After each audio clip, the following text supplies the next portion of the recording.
കാട് നിന്നാ കിട്ടൂല. ഇതെന്തിനുള്ള പോക്കാണെന്നറിയോ? നേരത്തെയാണ് ഇവള് ബിരിയാണിയും നെയ്റോസ്റ്റും ചിക്കൻ സുക്കയും കഴിച്ചത്. ഉടനെ തന്നെ ഇതാ പഴംപൊരിയും ഞാനല്ല ഐസ്ക്രീമും കൂടെ കൂട്ടി തിന്നാനുള്ള പരിപാടിയാണ്. നീ വാ, പിന്നെ ഇതിന്റെ ഷെയർ ചോദിച്ചെങ്ങാനും വന്ന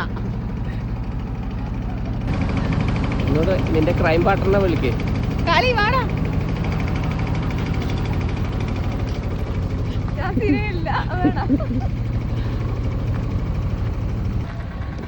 ഐസ്ക്രീം ഉണ്ടോ എന്ന് നോക്കാം. മിൽമയുടെ സ്റ്റാളിലേക്ക് പോകുന്ന രണ്ടെണ്ണം.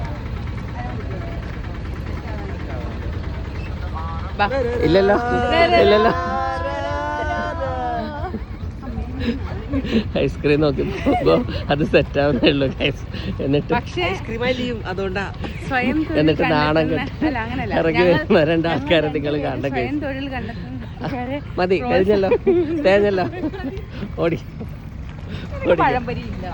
പഴംപൊരിയിൽ ഐസ്ക്രീം കൂട്ടി കഴിക്കാൻ വിചാരിച്ച തത്തിന്റെ അവസ്ഥ ഇപ്പൊ നോക്ക് കഴിച്ചു. ഇനിയിപ്പോ പഴംപൊരി കഴിക്കാം. നിനക്കല്ലേ പഴംപൊരി വേണ്ടെന്ന് പറഞ്ഞപ്പോ നിനക്ക് പഴംപൊരി ഇല്ല. ശരി. അതെ.